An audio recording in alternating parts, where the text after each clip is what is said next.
Hello everyone, কেমন আছো সবাই? আশা করি সবাই ভালো আছো এবং সুস্থ আছো। আমি মিষ্টি বৌদি হাজির হয়ে গেছি, তোমরাও চলে এসো।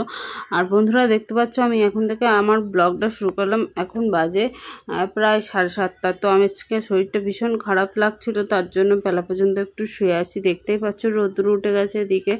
তো আমার বর বলছিল কি তুমি কি উঠবে না, শুয়েই থাকবে? তো যাই হোক, আমি তারপরে ওর কথা শুনে আবার উঠে পড়লাম। আমার শরীরটা একদমই ভালো লাগছিল না। আর চুলটা দেখেছো এত ছোট হয়ে যাওয়ার কারণে খালি চুলটা মানে জড়িয়ে শুলেও খালি খুলেই যায়। আর এই গরমে তো বেজার লেগে যায়, কিন্তু কিছু করার তো আর নাই। চুলটার জন্য খুব সমস্যা হচ্ছে গো। চুলটা কবে বাড়বে? এমনিতেই আমার চুল বাড়ে না, তারপরেও আমি আবার ওই যে মরতে কাটতে গেছি, মানে কি বলবো। আর সেই বলে না কি, কিসে কি, ওই সেই হয়েছে আমার হাল। চুলটা কেটে নিয়েছি। আর দেখো আমি হাই তুলছি, ঘুম চোখে আছি এখনও। আমার ভালো লাগছে না, শরীরটা ভীষণ অস্বস্তি লাগছে। আর উঠে পড়লাম, উঠে চট করে নাইটিটা চেঞ্জ করে শাড়ি পরে নিলাম, কারণ 7:30 মতো বাজে। এরপর তো তোমাকে ভাত বসাতে হবে। ভাতটা বসালাম, বসিয়ে দিয়ে আমি এখানে এসেছি কি বলো তো, ফ্রিজে চিকেনটা নিতে। মানে আগের দিন রাত্রিবেলা এনে রেখেছিলো বর, আর বরকে আমি চিল্লাচ্ছিলাম যে তুমি সব কিছু আগের দিন এনে রাখবে, তাহলে আমার রান্না করতে অসুবিধা হয় না। কিন্তু আজকে আমি নিজেই ঘুমিয়ে গেছি, শরীর ভালো নেই বলে। আর ওইদিকে কলাটা দেখালাম, কলা নিয়ে এসেছিলো বর। কলা খেতে আমি অত ভালোবাসি না, কলা অতটা ভালো লাগে না খেতে। আর এত পাথর হয়ে গেছে মানে চিকেনটা, তো বরকে ওই জন্য বললাম তুমি একটু টেনে তুলে খুলে দাও তো। তারপর ও আবার বের করে দিল, দিয়ে তারপর আমি আবার ওটাকে নিয়ে রান্নাঘরের দিকে রওনা হলাম। তো চলো, দেখো দেখতেই পাচ্ছ একদম পাথর হয়ে গেছে, ওটাকে জলে দেবো চলো। আর চলে আসলাম রান্নাঘরে। এত বিচ্ছিরি গরম লাগছে আমার, তো মানে শরীর এমনি খারাপ হচ্ছে। শরীর খারাপ হোক আর যাই হোক, রান্না বাড়া কখনো বন্ধ যাবে না, মুখ কখনো কামাই যাবে না, যত যাই হোক। তো চলো, আমি সেই সব ভুলে গিয়ে এখন আমি রান্নার দিকেই আসলাম। আর দেখো চিকেনটা খুলছি, দেখো অবস্থাটা একবার দেখে নাও তোমরা। শরীরটা ভীষণই খারাপ গো, কী করবো বলো। ওপরে কাজ করতে হচ্ছে, কিন্তু একার সংসার, একার ঘর, কাজ তো করতেই হবে, না হলে তো খেতে পাবো না। সত্যি কথা, এই দেখো পাথর হয়ে গেছে একদম, বুঝতে পেরেছো? একার ঘর হলে এই একটা জ্বালা হয়, বুঝেছো? যতটাই ভালো ততটাই খারাপ। আমার এতটা শরীরটা খারাপ, তারপরেও গিয়ে তোমার মানে আমাকে উঠে কাজ করতে হচ্ছে। বরকে বললাম যে তুমি একটুখানি জল ফল টিপে দেবে, ও তো কোনো মানে নাই, ও ওর কাজের মতো ওর নিজের। আজকে দেখলাম গিয়ে ও অনেকটা সকালে উঠেছিল, জানি না কেন, আমার আগেই উঠেছিল। তো আমি সবার আগে উঠি, তার থেকে দেখলাম ও আমার আগে উঠেছে। উঠে হচ্ছে গিয়ে কোথায় গেছিলো গাড়ি নিয়ে, যাই হোক কোনো কিছু দরকার ছিল, না হলে তো ও ওঠে না। যাই হোক, ওর দরকারে যে যার নিজের সমস্যাটাই বোঝে, পরের সমস্যাটা কখনোই বুঝতে চায় না। কাল থেকেই আমার শরীরটা খারাপ। কাল আমি কাজ থেকে শুয়ে পড়েছি বলে কতগুলো এক ঝুড়ি কথা শুনিয়ে দিল। মানে এটা যদি আমার ঘরে হতো, আমাকে কি কথা শোনাতে পারতো? কখনোই না। এটা ওই জন্যই বলে মেয়েদের শ্বশুরবাড়ি আর বাপের বাড়ি অনেক তফাৎ। তার জন্যই বলে শ্বশুরবাড়ি না জমের বাড়ি, বুঝছো? তো কি আর করা যাবে বলো, সংসার করতে এসেছি, মন দিয়ে সংসার করতে হবে। আর না করতে পারলে বেরিয়ে যেতে হবে, সোজা কথা বলাই আছে। কারণ সংসার করতে এসছো তুমি, তোমার শরীর খারাপ হোক আর তোমার শরীর ভালো থাকুক আর নাই থাকুক, কেউ দেখতে আসবে না তোমাকে। তোমার কাজ মানে প্রত্যেক দিনের 24 ঘন্টা ডিউটি দিয়ে যেতে হবে তোমার। তাতে দেখো, যারা এমনি কাজ করে তাদের ছুটি আছে, কিন্তু যারা এই যে 24 ঘন্টা ঘরের বউয়ের ডিউটি পালন করে, তাদের কখনো ছুটি হয় না, তাই না বলো? আমরা সবসময় ডিউটি মানে ছেলে দেখো, রান্না করে খাওয়াও, সংসার দেখো, সংসার সামলাও, সংসারে কত কিছু প্রয়োজন আছে, সেই সমস্ত কিছু মনে করিয়ে দাও, এনে দাও। সেই সমস্ত ডিউটি 24 ঘন্টা মাথার মধ্যে তুমি আদার্স যাই করে থাকো, কিন্তু এইটা তোমাকে পালন করতেই হবে, তাই না? তাতেও কিন্তু তুমি বিনা পরিশ্রমে কাজটা করতে হবে তোমাকে। না তুমি টাকা পয়সা পাবে, না কিছু পাবে। আবার উল্টে মুখ ঝামটা কথা শোনানো, এইসবগুলো লেগেই থাকে। মানে এইগুলো তো মানে পাওনা, এগুলো হলো উপরি পাওনা। টাকা পয়সা পাবে না, তার বদলে কথা শোনানো, এটাই হচ্ছে পাওনা, আর কিছু নয়। যাই হোক, চলো আমি এখন 1 প্যাকেট মুড়ি এনেছিল, এটা বড় প্যাকেট মুড়ি এনেছিল। আগের বার তো দেখলে 2 প্যাকেট মুড়ি এনেছিল 500 500 করে 1 কেজি। এটা এমন 1 কেজি মুড়িই এনেছে। আমার পুরোটা ঢেলে নিলাম, ধরে গেল। আমি একটা জিনিসই ভয় করছি, সেটা হলো কি বলো তো, আমি বুঝলাম না, মানে আমি তো মাথার মধ্যে নিয়ে এলাম না, এমনি শরীরটা খারাপ বলে মাথায় আসলোও না, অতটা চিন্তা ভাবনা করিনি। এই যে তলার মুড়িগুলো ছিল, ওই মুড়িগুলো ছিল হালকা হালকা মিয়ানো, মানে হালকা নরম হয়ে গেছে। জানি না কি হবে গো, তোমরা বলবে একটু। এই মুড়িগুলোও ওর সাথে ওরকম নরম হয়ে যাবে, নাকি এইগুলো ঠিকঠাকই থাকবে জানি না। আমার ভুল হলো জানো তো অনেকটা। আমি যদি মুড়িগুলো অন্য জায়গায় ঢেলে নিতাম, দিয়ে ওই মুড়িটা ঢালতাম, অনেক ভালো হতো। জানি না কি হবে এবার, বর যদি জানতে পারে না আমি এই কাণ্ড করেছি, আমাকে একদম পুরো থেঁতো করবে। তো যাই হোক, এই আদা বাটাটাই ছিল ফ্রিজে রাখা আগের দিনে। তো এই আদা বাটাটাতে তো আর হবে না চিকেনটা রান্না। তো আজকে চিকেনই রান্না করব, অন্য আর কোনো কিছু রান্না করব না। আর এদিকে চলো, তারপর আমি চলে আসলাম কি করতে বলো তো, আমি চলে আসলাম যে ওই টালুগুলো কেটে নিতে। আলু আর তোমার পেঁয়াজ, রসুন আর একটু সামান্য আদা আর কি কাটবো। কারণ আগে দেখালাম তোমাদেরকে যে ওতে বাটা রয়েছে অল্প আদা। তো অল্প আদা যেটা বাটা রয়েছে সেটাতে তো আর হবে না, তার জন্য আমি ভাবলাম কি অল্প করে আর একটু রসুনটা আর আদাটা দিই। দেওয়ার পরে আছে ওই আদাটার সাথে একবারে দিয়ে বেটে নেব। তো চলো, এখানে আর একটা মামিমা আসছিলো, ওই যে আমার বর কাজ করে তো রাজমিস্ত্রি, ওর যন্ত্রগুলো নিতে। মানে ওর যন্ত্র কেন নিতে এসেছিলো বলো তো, ওই যন্ত্রগুলো হচ্ছে গিয়ে ওনার জামাই এসে, ওনার জামাইও মিস্ত্রির কাজ করে, তার জন্য তুলসী মন্দির বানাবে। তো ওর থেকে নিতে এসেছিলো যে কিছু জিনিস লাগবে, দে, আমি কাজ মিটে গেলে ধুয়ে দিয়ে যাব তোদের বাড়ি। আমি বললাম আমি তো এইসব জিনিস জানি না, মানে ও কাজ করে, ও ধরো জিনিসপত্র ওর গুছিয়ে গাছিয়ে রাখে, আর হচ্ছে গিয়ে কেউ আসলে দেয় চাইলে টাইলে, এরকম আর কি ব্যাপার। তো আমি জানি না কিছু, আর আমি খুঁজে দিতেও পারবো না, আর কোনটা কোন জিনিসের নাম আমি সেটাও ভালো করে জানি না। ওই জন্য আমি বললাম তুমি ওকে ডেকে নিয়ে আসো গা, যাও। ও হচ্ছে ওখানে পাশেই রয়েছে, দেখো তোমাদের বাড়ির ওই সাইড দিয়েই গেছে। তো তার জন্য মামি চলে গেল। আর হচ্ছে এই দেখো আমার আলু তো কাটা হয়ে গেছে, এবার পেঁয়াজ কাটছি আমি। 3টে মতো পেঁয়াজই দেবো, মানে দেখতেই তো পেলে চিকেনটা 500 হয়ে যাবে না। তো যাই হোক, যা হবে হবে, একবেলা চলে গেলেই হলো আমাদের, আমার বেশি লাগবে না। ও বেলা এখন কিছু একটা করা যাবে। এবেলা তো আগে খেয়ে উদ্ধার করি, ওবেলা তখন ভাবনা চিন্তা করা যাবে যে ওবেলার কী হবে।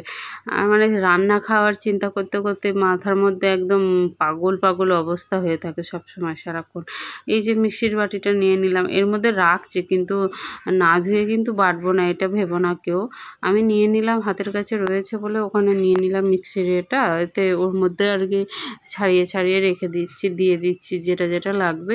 কিন্তু তা বলে যে না ধুয়ে বেটে নেবো, হ্যাঁ আমার এইটা ভালো লাগে না। আমার খাবার জিনিস সবসময় একটু পরিষ্কার পরিচ্ছন্ন না হলে আমার একদমই ভালো লাগে না।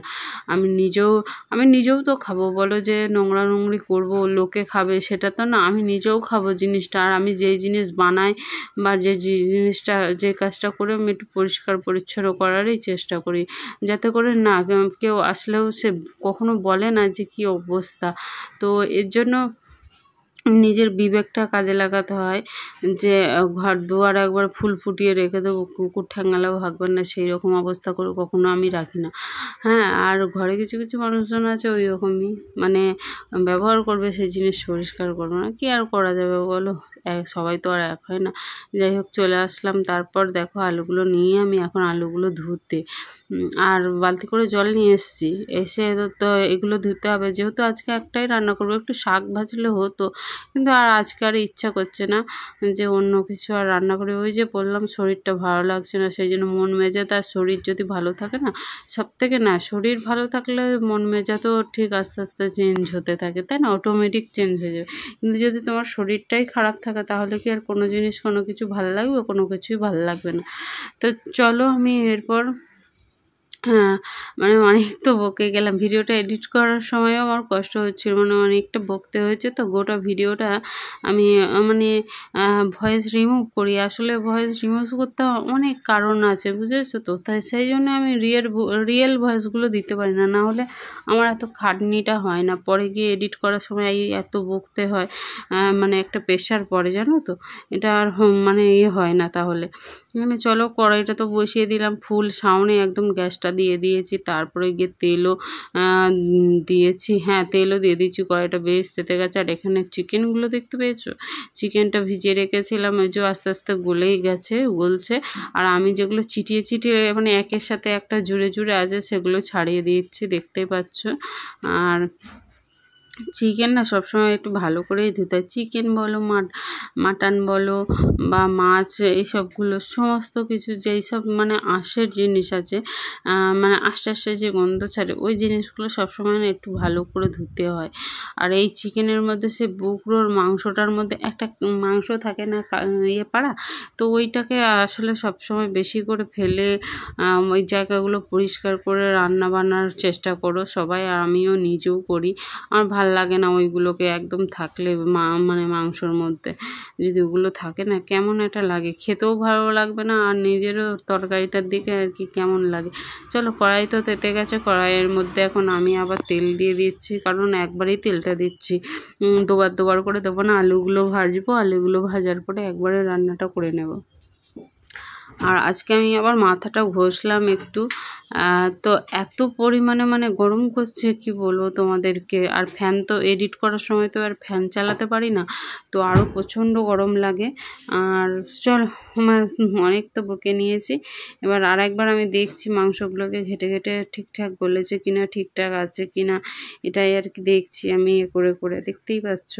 আর ওই কালো জিনিসগুলো সব থেকে বেশি আমি খুঁজছি, যেই রক্তগুলো বসে বসে থাকে না, ওইগুলো থাকলে প্রচণ্ড ঘেন্না লাগে। যেমন মাংস খেতে ভালোবাসি, কিন্তু পরিষ্কার পরিচ্ছন্ন করেই খেতে আমি ভালোবাসি। ওই যে নোংরা থাকবে, যা দেবে ধরে রান্না বসিয়ে দেবো, ওইটা একদমই ভালো লাগে না। তো সেই জন্য আমি যতবারই রান্না করি ততবার ভালো করে দেখে নিয়ে তারপরে রান্নাটা করি। এদিকে দেখো গ্যাসটা কিন্তু জ্বলছে, কিন্তু হাওয়া লাগছে, বুঝতে পারছো? গ্যাসের মধ্যে আমাদের ওই পাশের জানলা খোলা আছে, এই পাশের জানলা খোলা আছে, ওই জন্য গ্যাসের মধ্যে হাওয়া লাগছে। আর না খোলা থাকলে আমি আরোই একদম রান্না করতে গিয়ে একদম জ্ঞান হারিয়ে ফেলবো, বুঝেছো? মানে এত পরিমাণ গরম, ফ্যান তো চালাতে পারবো না, গ্যাসের মধ্যে হাওয়াটা পুরো একদম লাগবে। আর যদি জানলাগুলোও বন্ধ করে দিই তাহলে আমি জ্ঞান হারাবো না? রান্না করতে গিয়ে আমার জ্ঞানই হারিয়ে গেল, তাহলে আমার অবস্থা কেমন হবে বলো? রান্না কে করবে, কে খাবে, কে কী করবে, কোনো ঠিকানাই পাবে না। আর চলো, এখানে আদা বাটাটা ঢেলে দিলাম। ওই যে আদা রসুন কাঁচা লঙ্কা নিয়েছিলাম, ওর মধ্যে আদা বাটাটাও দিয়ে দিলাম। অল্প যে আদা কুচিটা ছিল ওইটা দিলাম, দেখতেই পেলে। মানে আদাটা ভালোও ছিল না, শুকিয়ে গেছিলো। আর এখানে তোমাদেরকে আমি ভাবলাম না একটু দেখিয়ে দিই। আর আমার মুখটা দেখে বুঝতে পারছো আমার শরীরটা একদমই ভালো লাগছে না, প্রচণ্ড পেটে ব্যথা করছে। সেই পেটে ব্যথা নিয়েই আমি এখন রান্না করছি। আমাকে দেখে বুঝতে পারছো তোমরা কেউ যে আমার শরীর ভালো না বা আমার কষ্ট হচ্ছে?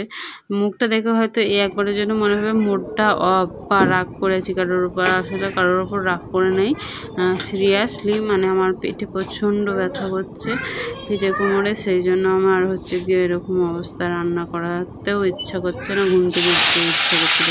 আর তেলটা তেতে গেছে, তারপরে দিয়ে দিচ্ছি দেখো আলুগুলো। আমি বড় বড় করে আলু কেটে রেখেছিলাম, মানে 2টো আলু কেটেছিলাম, বুঝছো তো? 2টো আলু 4 ভালো করেছিলাম। তো আলুগুলো দিয়ে দিচ্ছি, আলুগুলোকে ভালো করে ধুয়ে নিয়েছি, দেখলে তোমরা। তারপরে আমি ওখানে আলুগুলো দিয়ে দিলাম, তারপরে ধরো নুন দিয়ে দিচ্ছি, তারপর খুন্তিটাও নিয়ে আসলাম, নিয়ে এসে এবার হালকা হালকা করে নাড়বো আর রান্নার জন্য আর কি রেডি করবো সব কিছু। তো চলো, ওখানে ভাজা হতে থাকুক। আর আমি একটু তো দিতেই হবে হলুদ, না হলে কালারটা আসবে না, সেই জন্য আবার দিলাম একটু। তো চলো হলুদ দিয়ে দিই। হলুদ দিতে দিতে আর কি আর রান্নাটা আলুগুলো ভাজতে হবে। এই দাঁড়াও তো, একটু আমি হাওয়া খেয়ে প্রচণ্ড ভেঙে গেছি, আর গরমে গাটা জ্বালা করছে। তারপর ভয় দিচ্ছি, তো তারপর চলে আসলাম একটু হাওয়া খেয়ে। দেখো একটুখানি গাটা প্রচণ্ড মানে গরমে একদম তাপে একদম জ্বালা জ্বালা করছিল। যদি দেখো আমি এখন আলুগুলো ভাজছি, আর বলবে তোমার ভয়েস দিতে গিয়েও কষ্ট। হ্যাঁ সত্যি, শরীর খারাপ হলে সবই কষ্ট লাগে। একটা ধরো তুমি ব্যাগ ধরে আছো, হালকা সামান্য শুধু ব্যাগটা, কিন্তু ব্যাগটা সময় গিয়ে ওই ব্যাগটাই তোমার কাছে অনেকটা ভারী হয়ে গেছে। হয় না, দেখবে কিছু কিছু সময় কিছু কিছু হালকা জিনিসও মনে হবে। এই যে হাতে ফোনটা নিয়ে থাকি, ফোনটা কিছু কিছু সময় ফোনটাও মনে হয় অনেক ভারী একটা জিনিস। কখনো কেউ সাথে থাকলে দেখবে তাকে ধরতে দিয়ে দেওয়া হয়, তারপরে গিয়ে তোমার আবার মনে হয় আবার ফোনটা ছাড়া থাকতেও পারবে না, মানে ভারীই লাগুক আর যাই লাগুক তখন ফোনটাকেও আবার দরকার পড়ে। এই রকম আর কি জিনিস, মনে কোনো কিছুরই শান্তি নাই। তো যাই হোক চলো, আমি এখন তেজপাতা নিয়ে নিলাম, তেজপাতা আর একটা শুকনো লঙ্কা দিয়ে দিলাম। তো আর ওই আমি খুঁজছিলাম হচ্ছে গিয়ে কী বলো তো, আমি খুঁজছিলাম এলাচ লবঙ্গটা। তো এলাচ লবঙ্গ বরমনে শেষ করে দিয়েছে। ও চিকেন রান্না করলে ওই একটু বেশি করে, এই রে যা আলুটা পড়ে গেল, তো ওই বেশি করে, তার জন্য ওই রেখেছে কোথাও নাকি জানি শেষ হয়ে গেছে। আমার তো মনে হলো শেষই হয়ে গেছে, কারণ রান্নাঘরে দেখো বেশি আমিই থাকি, ও তো আর থাকে না। ও হয়তো চিকেন রাত্রের দিকে রান্না করলে একটুখানি রান্নাটা করে দেয়, তো এটাই তো, আর তো কিছু করে না। আর জিনিসপত্র গুছিয়ে রাখা বা অন্য কিছু সেগুলো তো আমিই করি বলো। তো আমি খুঁজে দেখলাম পাইনি। যাই হোক এখন রান্নাটা এটা দিয়েই সেরে নিই, তারপর পরে যখন বর বাজার দোকান করতে যাবে তখন বলবো যে এগুলো কি শেষ হয়ে গেছে। ও তখনই বলবে যে আছে না শেষ হয়ে গেছে। যদি শেষ হয়ে যায় তাহলে ও আমাকে এনে দেবে, আর যদি থাকে তাহলে বলবে হয়তো যে এখানে আছে তুমি দেখো নি, দেখে তো নিতে হয়। তো যাই হোক চলো, পেতেটা নিয়ে চলে আসলাম। এরপরে ক্যামেরাটা একটু ঘুরিয়ে নিলাম। এই যে কী যে হয় ক্যামেরাটা আমি বুঝি না, মানে কোন দিকে যে রাখবো সেটাই বুঝতে পারি না আসলে। ওই যে সাদা সাদা যেই ভাবটা আসছে গো, কমা ফোন হলে যা হয়, ক্যামেরাটা কি আর অত ভালো হয় ভালো ফোনের মতো। যাই হোক যা আছে আমার কাছে আমি সেটাতেই খুশি, অনেক খুশি আমি আর কি বললাম। চলো আর চিকেনটা যে ধুয়ে নিলাম, নিয়ে জলটা ঝরাতে দিলাম। তো জলটা ঝরুক, জলটা ঝরে গেলে আমি পেঁয়াজটা ভাজছি, তো পেঁয়াজটা ভাজার পরেই দেবো চিকেনটা। আর এইভাবে চিকেন রান্না করলে সত্যিই খুব সুন্দর খেতে হয়। আমি এরকম রান্নাটা আমার বরের থেকে শিখেছি। ও যারা সব বড় বড় রাঁধুনিরা আছে না, কোনো অনুষ্ঠানে যদি রান্না বান্না করে না, মানে আমার বর সেখানে আগে চলে যায় যদি মানে নেমন্তন্ন থাকে বা নিজেদের কোনো কিছু ইয়েতে হলে। তো ওখান থেকেই ও শিখেছে। ও আমাকে বলছিল যে আমি কেন বলো তো এতটা ভালো হয়েছে আমার রান্না, আমি ওই যে ওরা রান্না করে তোমরা বলো এতে গন্ধ লাগে, ও তো গন্ধ লাগে, ওরা কি এমনভাবে রান্না করে তোমরা জানো? ওই রান্নার মধ্যে ঘি দেয়, রান্নায় সব কিছু দেয়, কেউ পাও গন্ধ পাও, কিন্তু ছেঁটে মেরে দিয়ে তো চলে আসো। বড় বড় যে অনুষ্ঠান বাড়িগুলো হয়, চিকেন রান্না করে মাটন রান্না করে, তো সব কিছুটা দেয়, জানো কেমনভাবে দেয় ওরা, মানে মাংসগুলো আলাদা ইয়ে করে রেখে দেয়, ভাপিয়ে আলাদা মশলা করে রেখে দেয়, সেই সমস্ত ইয়ে করতে করতে বলছে সব একে একে দিতেই থাকে জানো। এর মধ্যে তাই তো খেয়ে একবারে সেই ইয়ে করে দিয়ে চলে আসো। এটাও ঠিক, সত্যি করেই তাই। আর অত লোকের রান্না সত্যি যে কত ভালো হয়, এটা কী করে ভালো হয় সেটাই তো ও বলছিল। মানে ও রান্নার মধ্যে অনেক কিছু দেয় আর ধাপে ধাপে দেয় পুরো, ও প্রসেসটা পুরো একদম মানে ওর মানে ইয়ে করে নিয়েছে, কী বলবো, পুরো মাথার মধ্যে ঢুকিয়ে নিয়েছে। যাই হোক অত রান্না করে কাজ নাই আমার, আমি চাইও না অত রান্না করতে, অত রান্না আমার দ্বারায় হবেও না, আমি নিজেও পাই না, আমার নিজেই নড়তে পারি না, নিজের ঘরে রান্না করতে পারি না, তো আর কোনো লোকজনের রান্না। আমি মোটামুটি ওই হয়তো 10-12 জনের মতো রান্না করতে পারবো, এর বেশি পারবো না, আমার ক্ষমতা নাই বেশি লোকের রান্না বান্না করা। তো যাই হোক চলো, আমি তো ওখানে পেঁয়াজটা ভাজার পরে যে চিকেনগুলো ঢেলে দিলাম, আর এখানের মধ্যে মশলাটা রেডি করছি। আসলে হলুদ, জিরে, লঙ্কা, ধনে এগুলো সব আর কি দিয়ে রেডি করে রাখছি। তারপরে আদা বাটার মধ্যে পেঁয়াজ দিয়েছিলাম, কাঁচা লঙ্কা দিয়েছিলাম, এটা ধনে পাতা টমেটোটাই মিক্স করে গেছি। ধনে পাতা টমেটো থাকলে ভালো হতো, মাংসর মধ্যে না ধনে পাতা টমেটো দিলে তবেই বেশি আরেকটু টেস্ট হয়। আর মাছের মধ্যেও তাই, মাছের মধ্যে দেখো টমেটোটা দিলে মনে হয় আলাদাই একটা মাছের স্বাদ আসে। যাই হোক নেই, আর কি করা যাবে, না থাকলে তো ওটা দিয়ে চালিয়ে নিতে হবে, আর থাকলে তো ভালো কথা। তো যাই হোক চলো, এই যে আদা বাটাটা দিয়ে দিচ্ছি, আমি একটু আবার দেখিয়ে দিলাম, দেখো কী কী মশলা দিয়েছি, সব তো এক কাছে পড়ে একদম খিচুড়ি ঘাটা হয়ে গেছে। যাই হোক, আমি একটু অল্প সামান্য রেখে দিলাম মশলা, কারণ মশলাটা রেখে দিলাম কেন বলো তো, মশলাটা আর একটা অন্য তরকারি করলে ওইটা দিয়ে একটু চালিয়ে নেওয়া যাবে, সেই জন্য। আজকে তো আর আদা বাটা শেষ নেই, মানে গোটা আদাও নেই, ওই জন্য এক ফোঁটা ফেলে রাখলাম, যদি কখনো কিছু তরকারি করি ওটা দিয়ে চলে যাবে, সেই জন্য। তো চলো, আমার চিকেনটা ভালো করে অনেকক্ষণ ধরে নেড়ে নিয়েছিলাম, লবণও দিয়ে নিয়েছিলাম, লবণ টবণ আর কিছু দেবো না, বুঝেছো? আগে খাবো, খেয়ে তারপরে আবার দেবো যদি কম পড়ে থাকে। তো ওর জন্য আমি একটু আর কি চিকেনটার মধ্যে কী বলো তো, পেঁয়াজের সাথে যখন ভাজা হয় না তখন দেওয়া এর ভালো লবণটা। আমাকে আমার বড় বলছিল, মানে বরের দেখি শিখেছি অবশ্য ওই রান্নাটা। ওইদিন আমি ঘরে ছিলাম, একদিন রান্না করছিল, ওই জন্য এরকম করে রান্না করছিল, সেই দেখে আমি শিখে নিয়েছি।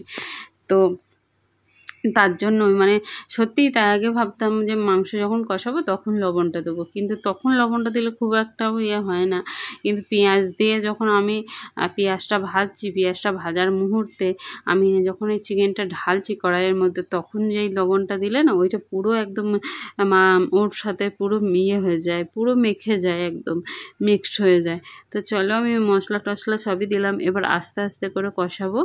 আর আমার ঘরের যেই সমস্ত কাজকর্মগুলো আছে সেগুলোকে করব। আসলে তোমাদের সাথে সব কাজ কিন্তু আজকে শেয়ার করতে পারিনি, আজও করিনি, কালও করিনি।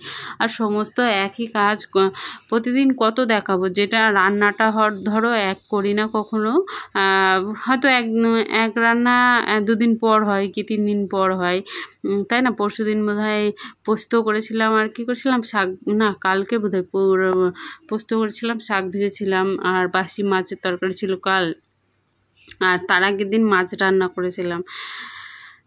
সেই রান্না তো আর এক হয় না, পাল্টে পাল্টে হয়। আমি আর রান্না বান্না নিয়েই ভিডিও করি, আর আমি হলাম ঘরের একটা গৃহবধূ, আমি এছাড়া আর কি ভিডিও দেব বলো তোমাদেরকে? আমার রান্না বান্নাটাই তোমাদের সাথে শেয়ার করি সব সময়। আর বাড়তি কাজবাজ যেগুলো থাকে, যেগুলো আমি শেয়ার করতে পারি টুকটাক, সেগুলো করি। আর যেগুলো পারি না, আর কি করব বলো? আমার যতটুকু ক্ষমতা হয় ততটুকু চেষ্টা করি তোমাদের সাথে শেয়ার করার।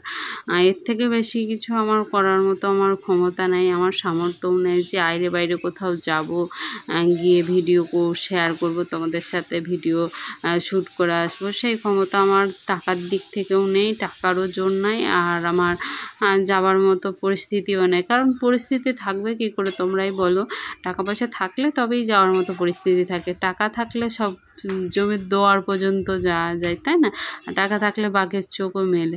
তো এর জন্যই আসল সমস্যা টাকা, তো টাকা থাকলে সব হয়।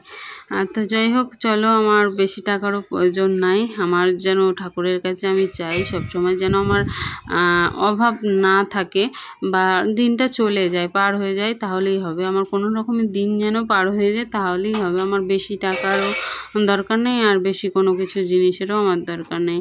বেশ শান্তি করে থাকতে পারলে, খেতে পারলে, দুমুঠো আর একটু ভালো কাপড় পরতে পারলেই শান্তি, ব্যাস। আমার বেশি কিছু চাই না।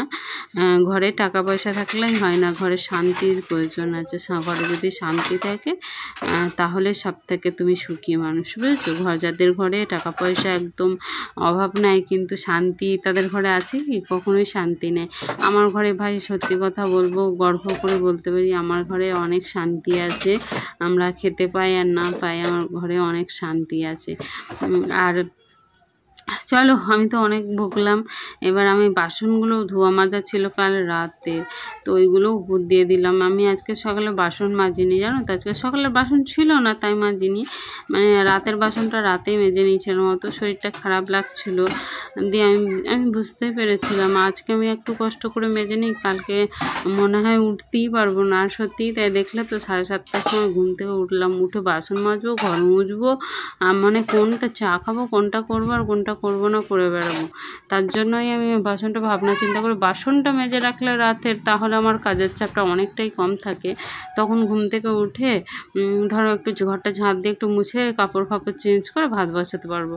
এটাই করেছিলাম, যেহেতু যে কাপড়টা চেঞ্জ করে নিয়ে আগে ভাত বসাই, তারপরেই যে অন্য কাজ বাজগুলো করি।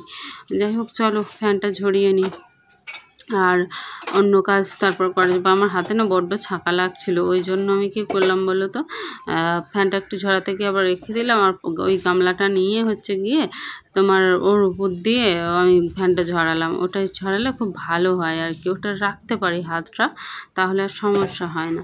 আর ওই জন্যই আমি, আর ভাতটা হয়ে গেছে দেখো, আমি ফ্যানটা ঝরিয়ে একদম রেখে দিলাম ওখানে, ক্যামেরাটা ঠিক করে নিলাম একটু, যে এই দিকটা দেখা যাচ্ছে না ওদিকটা ধোঁয়া ধোঁয়া লাগছে। আর এদিকে তরকারি দেখো আমার একদম হয়েই এসেছে, ধরো আলুগুলো একটুখানি, আর নুনটা চেক করে নিচ্ছি যে নুন ঠিকঠাক আছে কি না, তবে একটু নুন কম ছিল, সত্যি কথা বলবো, মিথ্যা কথা কেন বলবো, লবণ একটু কম ছিল, আর লবণটা দিতে হবে। আর আমি একটুখানি হাতটা ধুয়ে ওর মধ্যে মুছে নিলাম জল দিয়ে, যে সামান্য মতো লবণটা দিয়ে দিলাম। না হলে পরে না, এখন ঠান্ডাতেই এত যদি লাগে, তখন আবার এই ঠান্ডাতে বলছি গরমে, তখন আবার ঠান্ডা হয়ে গেলে আর ওই চুপসা পড়া লাগবে, সেই জন্য আমি আরেকটু হালকা করে লবণটা দিয়ে দিলাম, খুব বেশি দিইনি।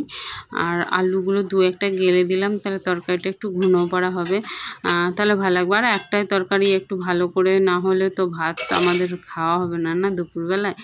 এক তরকারি খুব কমই করি, কমের ভাগই করি। আর তরকারি কালারটা দেখো কি সুন্দর এসছে, কালারটা কেন আসবে না সুন্দর বলো তো, আসলে হচ্ছে গিয়ে তোমার ঘরের লঙ্কাটা বাটা না, দেখো কালারটা দেখো, বিশ্বাস না হলে কি সুন্দর কালার এসছে। আর তারপরে চলে আসলাম তরকারি ফরকারি একদম ইয়ে করে, আর চলে আসলাম একটুখানি তোমাদেরকে ভেঙচি দেখাতে আর বিছানাটা দেখাতে। আমার বিছানাটা দেখে এত পরিমাণ রাগ হয়, ওই জন্য আমি মুখটা বেঁকাচ্ছি, আর এই দেখো রাগের আগে আমি ফেলছি বালিশপত্রগুলো, তো আমার একদম সহ্য হচ্ছে না, আর বিরক্ত লেগে যাচ্ছে। আর বিছানার মধ্যে সমস্ত জিনিসটা গুজে গুজে রাখবে গো, তোমার মাথাটা গরম হয়ে যাবে, মানে কি বলবো। এখানে আমার এত বলি, এত ওরা বাপ বেটাতে, মানে কি ধিৎকারটাই যে লাগে তোমাদেরকে বলে বোঝাতে পারবো না আমি, মানে এত ধিৎকার লাগে ওরা এত বাপ বেটাতে, মানে মানে কি বলবো ওদেরকে, আমি যেটা বলবো সেটাই কম বলা হবে, বিরক্ত বিরক্ত বিরক্ত একদম, আমার অসহ্য লাগে একদম। আর তুমি বলো একটা গামছা মুখ পুজবে, বগল পুজবে, এ পুজবে, ও পুজবে, এসে খাটের মধ্যে ফেলে দেবে, তাহলে কেমনটা লাগে বলো তো। আমি এমনি ভাল লাগে না এইসব, তার উপরে ওই করবে এসে, কেন পাশে তারে মেলে দিয়ে কি ওখানে পাশে রাখ, তাহলে তো আর এরকমটা হয় না। আর রোজ এই বিছানা ঝাড়তে আমার বিরক্ত লেগে যায়, এদিকে রান্না বান্না করে সামলাতে পারি না, আবার বিছানা ঝাড়াটা, কেন অত বড় ছেলে হয়ে গেছে আমার, তারপরে ধরো বরের কথা বলি, ও তো পারে একটুখানি একটু বিছানাটা ছেড়ে দিতে, না শুয়ে শুয়ে কাটাবে সবাই, আমাকে বলে না, আমি বলি না, ওই জন্য আমি মাঝে মাঝে আমিও বলি, বিনা পয়সার চাকর পেয়েছে ফ্রিতে খাটিয়ে নিতেই চায় সবাই, মানে সে ঘরের লোকই হোক আর পরের লোকই হোক, যার কাজেই যাক সে, মানে পেয়েছি, মানে এই সুযোগ এখন আর পাওয়া যাবে না, এখন মানে সেই ওদের কাপড় তুলে এখন খাটিয়ে নেওয়া, তাই এটাই মনে করে সবাই। তো যাই হোক চলো, আর ভালো লাগছে না কিছুই। তারপরে চলে আসলাম দেখো তরকারিটা নামানোর জন্য, বিছানা তো গুছানো হয়ে গেল, দেখলে ক্যামেরাটা একটু ঠিক করে দিই আর তরকারিটা একটু নামিয়ে দিই। তরকারি আমার পুরো রেডি হয়ে গেছে, বাও দারুণ হয়েছে তরকারিটা একদম, আর গন্ধটাও খুব সুন্দর বেরিয়েছে। আর চলো আজকে দুপুরে যদি কেউ খাওয়া দাওয়া করতে চাও তো চলে আসো আমার বাড়ি, একসাথে খাওয়া দাওয়া করবো, আসো চিকেন দিয়ে, লাল লাল চিকেনের ঝোল দিয়ে আজকে দুপুরের খাবারটা জমে যাবে পুরো, খাবে তো চলে আসো। কেউ যদি খেতে চাও, আমার কোনো ফ্রেন্ড, কোনো বন্ধু বান্ধব, আমার গোটা পরিবারকেই বললাম, আমার ইউটিউব পরিবার 5000-এর উপর হয়ে গেছে, তোমাদেরকে অনেক অনেক ভালোবাসা, অনেক অনেক ধন্যবাদ জানাই। আর যাই হোক বন্ধুরা, চলো এভাবেই আমার পাশে থেকো তোমরা সবাই, আমি তোমাদের ভালোবাসা নিতেই এসেছি, তোমরা সবসময় আমার পাশে থাকবে এভাবে। আর চলো এই খাবার দাবারগুলো ওভার ট্রান্সফার করতে হবে, আর ভিডিও এখানেই আমি শেষ করবো। সবাই কিন্তু খুব ভালো থাকবে, সুস্থ থাকবে, দেখা হবে অন্য আর একটা নতুন ব্লগের সাথে, ঠিক আছে। তার আগে গ্যাসটা একটু মুছে নিলাম, তো এখানেই তো ভিডিওটা শেষ করে দেবে। এই যে চলো টাটা টাটা, একটা মিষ্টি পাপড়ি দিয়ে টাটা করে দিল।